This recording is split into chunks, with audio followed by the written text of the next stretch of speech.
Momento do Discipulado.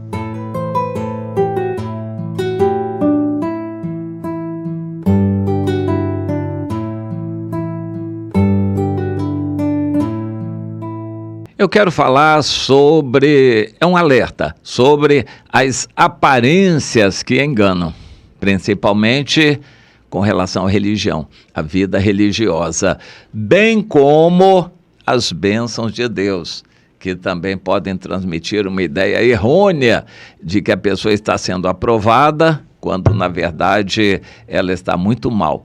E a gente questiona, se ela está mal, por que Deus está abençoando? A resposta é porque nós não estamos no Antigo Testamento.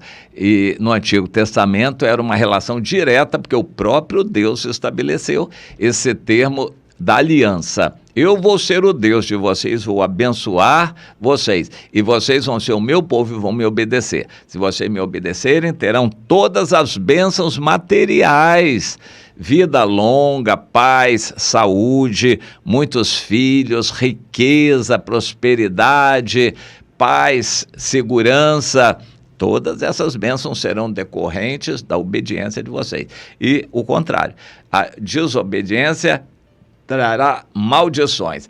Hoje, nós vivemos a era do Novo Testamento. O nosso relacionamento com Deus é em espírito e essas coisas não são repetidas do Antigo Testamento. Por exemplo, uma pessoa que fica doente é porque ela está amaldiçoada por Deus? Não.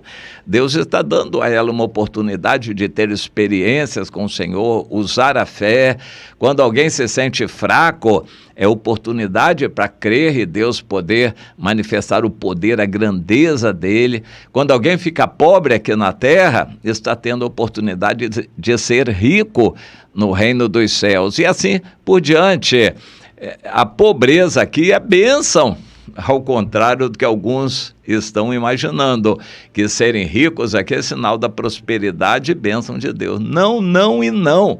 É engano. A pessoa que é crente fica rica e está caindo em laço e armadilha para pôr o seu coração na riqueza e se afastar de Deus.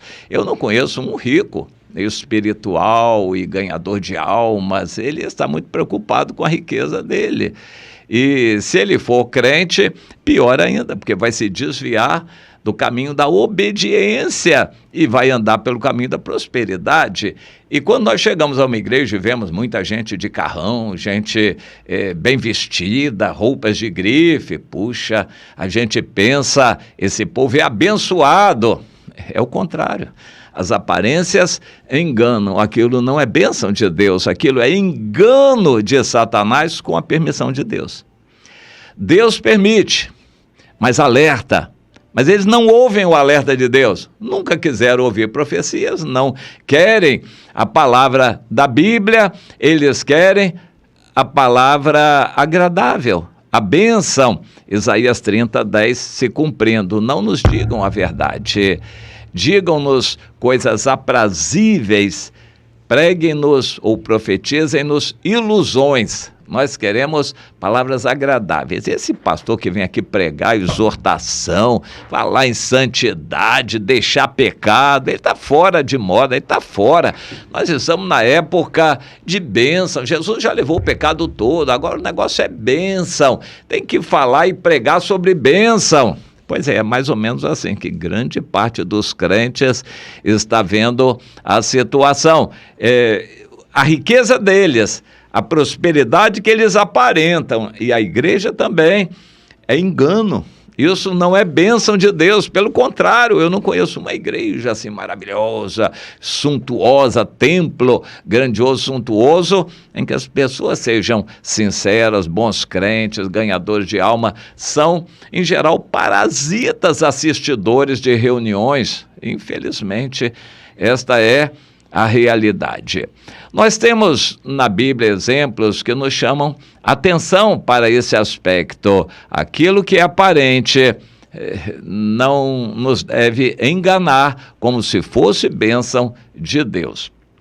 Em 1 Crônicas, no capítulo 5, nós temos a história das tribos transjordânicas. Os filhos de Ruben, Gade, metade de Manassés, eram homens valentes e decididos e proativos, tiveram iniciativas e chegaram para o Moisés e pediram que desse aquela terra de Gileade, a terra além do Jordão, para eles, porque a terra já tinha sido conquistada e eles poderiam ficar ali. Moisés estabeleceu um acordo, disse: se vocês forem à frente dos seus irmãos para a guerra lá na terra prometida depois do Jordão, então vocês terão o direito de ficar aqui. Se vocês não forem, nós não daremos o direito de ficarem aqui. Eles aceitaram e disseram: vamos construir aqui currais para o gado, casas para nossas famílias, e nós vamos passar armados à frente do povo para lutar lá na terra prometida, para que eles tenham cada um a sua porção. E nós vamos ficar aqui. Então, eles foram ajudados, a Bíblia registra isso, que Deus os ajudou e todos os que estavam lá foram entregues nas suas mãos, porque na peleja clamaram a Deus que lhes deu ouvidos, porque confiaram nele. Olha que coisa maravilhosa. E mais adiante, muitos inimigos caíram à espada, porque de Deus era a peleja, e habitaram no lugar deles até ao exílio. Vamos procurar entender isso. Eles viram aquela terra verdinha, enchia os olhos, como Ló viu as campinas de Sodoma, ali no sul do Mar Morto, e aquilo era muito bonito. Ló encheu os olhos, e para se afastar de Abraão, ele escolheu aquela terra tão boa e agradável, e aquilo foi a ruína dele.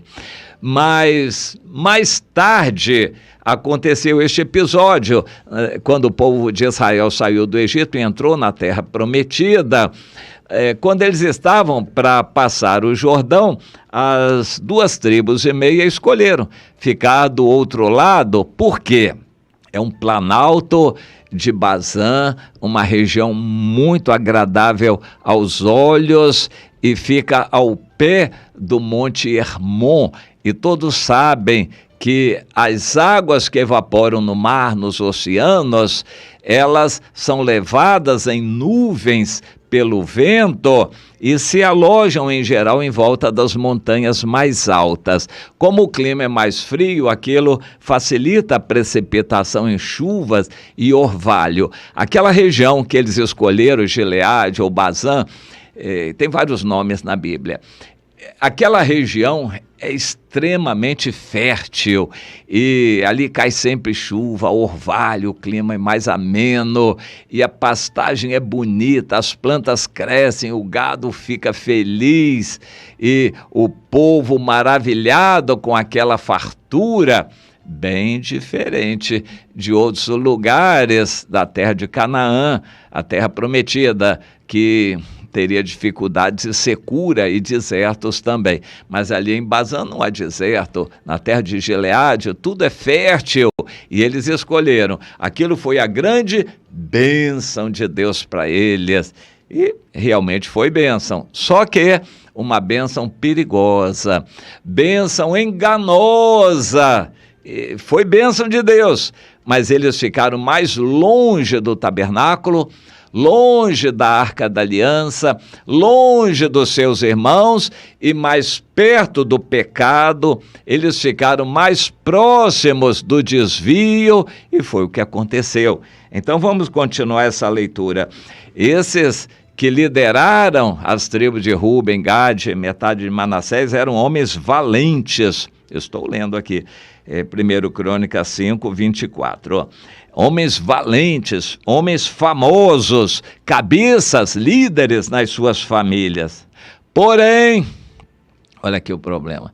Esse porém mostra o que inevitavelmente acontece com quem é rico. Jesus disse que é quase impossível um rico entrar no reino dos céus. Quem tem muitas riquezas é amarrado pelas riquezas. que tem. Porém, cometeram transgressões contra o Senhor Deus de seus pais e se prostituíram religiosamente, além de se prostituírem literalmente também. Mas eles se prostituíram religiosamente seguindo os deuses dos povos da terra, os quais Deus destruíra de diante deles. Por isso, o Senhor suscitou contra eles o espírito de Pul, rei da Assíria, e o espírito de Tiglat-Pileser, também rei da Síria, que os levou cativos. E foram então para o cativeiro, onde permaneceram até ao dia de hoje. Homens valentes, porém, se deram mal, se afastaram de Deus e foram para o cativeiro. Essa história se repete, porque pessoas têm a bênção de Deus, conhecem o Senhor, se convertem, Deus abençoa, mas eles amam as bênçãos de Deus e se prostituem com as bênçãos de Deus. Eles amam as coisas materiais, até coisas que Deus deu. O que nós lemos aqui é que as bênçãos vieram de Deus, mas eles amaram as bênçãos, idolatraram as bênçãos e se afastaram da simplicidade da vida espiritual, se afastaram de Deus. E Deus foi castigando, enviando profetas, alertando, exortando, mas não adiantou. Eles amavam aquelas bênçãos materiais que se tornaram ídolos para eles, cometeram transgressões contra o Senhor e, por fim, Deus, não tendo outro jeito, os mandou para o cativeiro, onde eles se acabaram no cativeiro. Lições que ficam para nós, meu irmão. As aparências enganam. Você chega a uma igreja, tudo bonito, todo mundo sorridente, bem vestido, todo mundo de carrão ali. Cuidado, meu irmão. A vida espiritual pode estar muito por baixo. A aparência material ilude. O Senhor não quer que o evangelho viva de aparências. Não é viralizando na internet, não é construindo templos maravilhosos, não é fazendo grandes reuniões e coisas maravilhosas, não é enfeitando tudo para transmitir pela televisão. Não. A vida cristã é oculta, é escondida das pessoas, e nós evangelizamos, visitamos e oramos e choramos ali aos pés do Senhor, jejuamos, nós nos consagramos ao Senhor. A vida cristã não é visível aos olhos humanos. Os frutos, sim, aparecem, mas quando são frutos verdadeiros, também não aparecem em grande quantidade, nem são elogiados, e a gente precisa tomar cuidado com o que é propagandeado. A publicidade exalta o que é aparente, mostra o que é visível aos olhos, mas a verdadeira vida espiritual está escondida. O crescimento espiritual não se vê na aparência. Nós precisamos tomar pé disto e trabalhamos pela comida eterna, não pela comida que perece. Nós trabalhamos pela obra eterna de Deus, não pela aparência e ibope aqui na terra. Não queremos sucesso aqui entre os homens, não queremos pessoas que venham enganadas. Nas grandes igrejas massificadas, multidões vêm e acham aquilo tudo maravilhoso, aquela vida fácil, igreja de portas largas. O problema é apenas o comércio, mas se a pessoa se adaptar com a pedição de dinheiro e aquelas coisas, não mais, tudo vai bem. E há pessoas que gostam daquilo e acham que aquilo é o máximo. A massificação esconde o pecado, a massificação que trabalha com as aparências, esconde erros e pessoas ficam anônimas ali, pessoas não têm suas vidas expostas, não podem viver a vida cristã, a mutualidade cristã, o amor de uns aos outros. Ali ninguém conhece ninguém, é uma massa humana, anônima, assistindo shows religiosos, mas sem compromissos. Aquilo não é igreja, é um ajuntamento religioso, e pessoas e mais pessoas e multidões de pessoas são enganadas. Aqui em Israel, naquela ocasião, na entrada da Terra Prometida, 2,5 tribos foram completamente enganadas pelas aparências e preferiram as bênçãos materiais, como o Ló, se separando de Abraão, anteriormente também preferiu as campinas de Sodoma, e aquilo foi um engano que acabou destruindo a vida e a família do Ló. Essas tribos transjordânicas foram enganadas pelas aparências. Eu gostaria que você pudesse sentir isto. As bênçãos de Deus não são prova de aprovação de Deus. Não, as bênçãos de Deus às vezes são por misericórdia. Deus diz, eu estou abençoando para ver se você se volta para mim, para ver se você se conserta. Isso aconteceu no fim da era de Israel, antes de ir totalmente para o cativeiro, quando um rei Jeroboão II se levantou e o povo teve prosperidade. Não é que estava bem com o Senhor, estava muito mal, mas Deus abençoou para ver se eles se despertavam, e não adiantou. Cuidado, a pessoa ter todas as bênçãos materiais, estar com saúde, carrão, salário, casa boa, igreja grande, muito enfeitada, isso não é sinal da bênção de Deus. Às vezes é a misericórdia de Deus para ver se eles se despertam. E foi o que aconteceu. A Bíblia diz que a peleja era de Deus, o Senhor abençoou, mas eles se prostituíram com a bênção de Deus, com as coisas que Deus deu, porque eles idolatraram as bênçãos de Deus. Meu irmão, Deus tem abençoado você.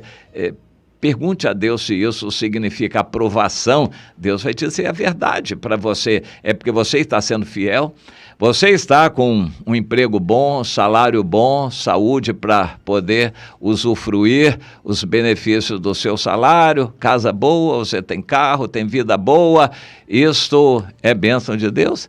Você está aprovado por Deus? Você está vivendo a verdadeira vida cristã, produzindo frutos, ou você está se deleitando com isto, que não deixa de ser bênção de Deus, mas você está se prostituindo com isto, se afastando de Deus, gostando da vida material? Será que você está nesse caminho de engano? Lembre do povo de Israel naquela ocasião, foi o caminho da perdição.